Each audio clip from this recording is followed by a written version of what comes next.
Hi everyone, the official 20th anniversary of the game is approaching. Today, instead of the game content update, I'm recording this video.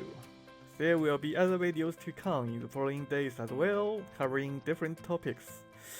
After all, we only have one 20th anniversary.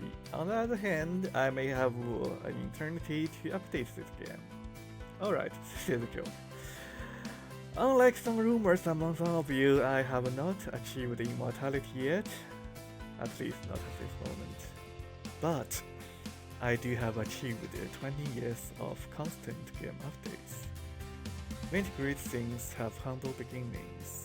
About 20 years ago, on July 4th, 2004, the game was officially released in China for the first time. The actual development started earlier than that, but since that's the official release, I'm using that date to mark the start of everything. It started as a fan game of Stone Age Online, an online game that died long ago. I went AFK from Stone Age Online on August 15th, 2003, taking a year to join a crusade against the infamous high school entrance exam in China. I probably literally put another unknown person's life in misery by securing myself a place in one of the top high schools. Because there were limited spawns. Even though everyone may have sacrificed to fight for those spawns, only a few came out victorious. And such victories was also built on the ruins of others. Yet, when I came back from that war, I only found the Stone Age Online almost died. People left, and only a few friends remained. So I made a promise to a girl. We shall have our own Stone Age that will last until the end of the world. A promise I have been keeping for the past 20 years. And so that's how everything truly started. Back then, there was no public online storage service. So the game was uploaded to ybft.com's FTP at first. Only a few years later, there came some public free online storage with a pathetic 50 megabyte total size limit. So in the early days, I optimized the game size whenever I could. So you will never see any fancy graphics back then. The first iteration of the game was made with a modified version of RPG Maker 2003 with a size of merely around 13 megabytes. It went so well that even many big websites in China such as Xingnan were redistributing my game, even without asking me first. I even meet some shady guys selling the game's pirate CDs right near my school. Well, I keep an open mind to pirating, so that's not a problem for me. I'm only glad the game brought so much fun to many people back then, when there were very few indie games out there. However, RPG Maker 2003 can never achieve my goal to recreating Stone Age Online. Thus, about a year later, the development moved on to RPG Maker XP. At least I can start to do some real programming with Ruby with that.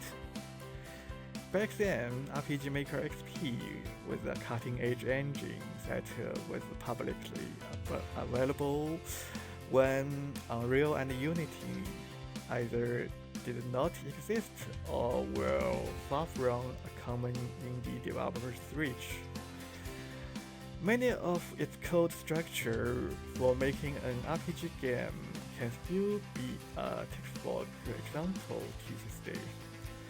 Now here's a fun fact. In one of the startup companies I was once a part of, I found even a former Tencent tech leader could not write and organize something that beautiful. It went quite well.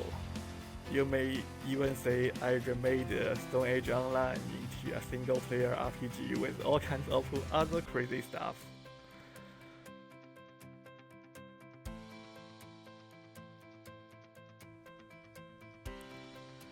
But once Stone Age Online was remade, even with a lot of additional content, there was emptiness. Where shall we go next? The next ambitious step is to continue that story in a modern day setting with multi-language localization and a lot of more crazy stuff coming on Steam.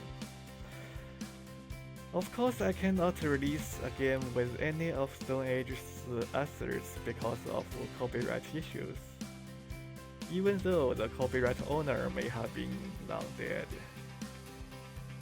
So you can see this may be a totally different game.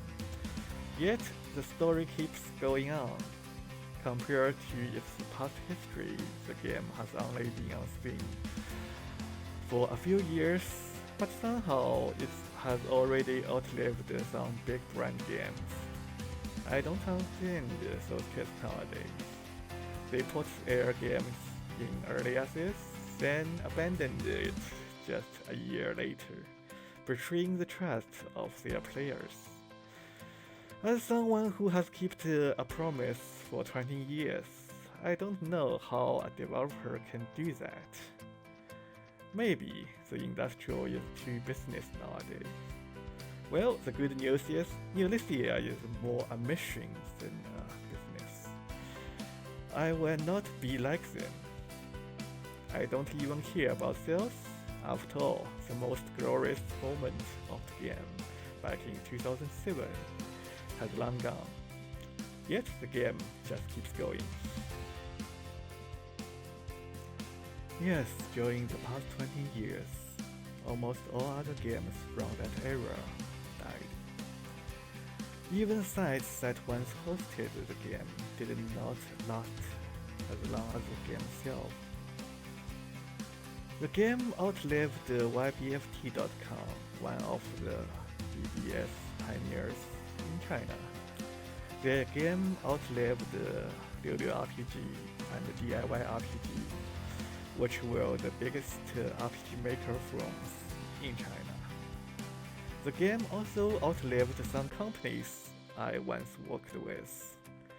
The game outlived the Gameloft New York studio, where I once worked on the Spider-Man and Cars projects. The game outlived Hyperreal, one of the biggest VR startups in China back then. Yet, the most sorrowful part is the game also outlived some people. Some of us.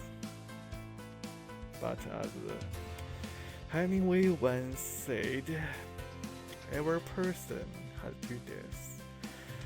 Once they are buried in the ground and the last time someone says their name. The game is now carrying on their memories to delay their second death for as long as I can. For a game about the end of the world, it's ironic that it never reached the end of itself so far, isn't it?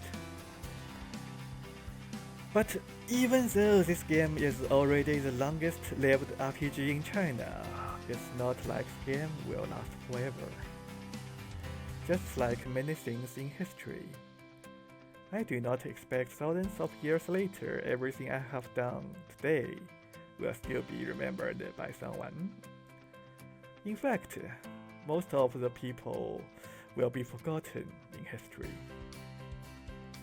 Does that mean everything we are doing in our life is meaningless?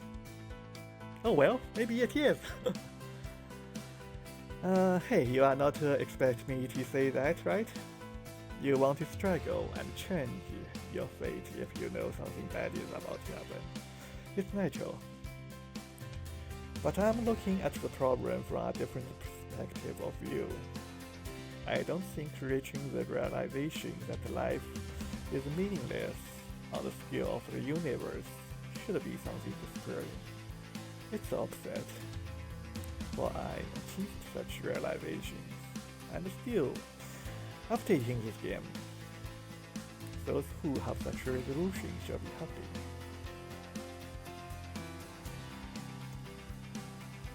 And this shall conclude the first video about the game's past. We'll continue the sequel. All the game's past illustrations are available in the game's Steam Workshop for free. So, some may even say the game actually contains more than just one game. There are 3, or even more.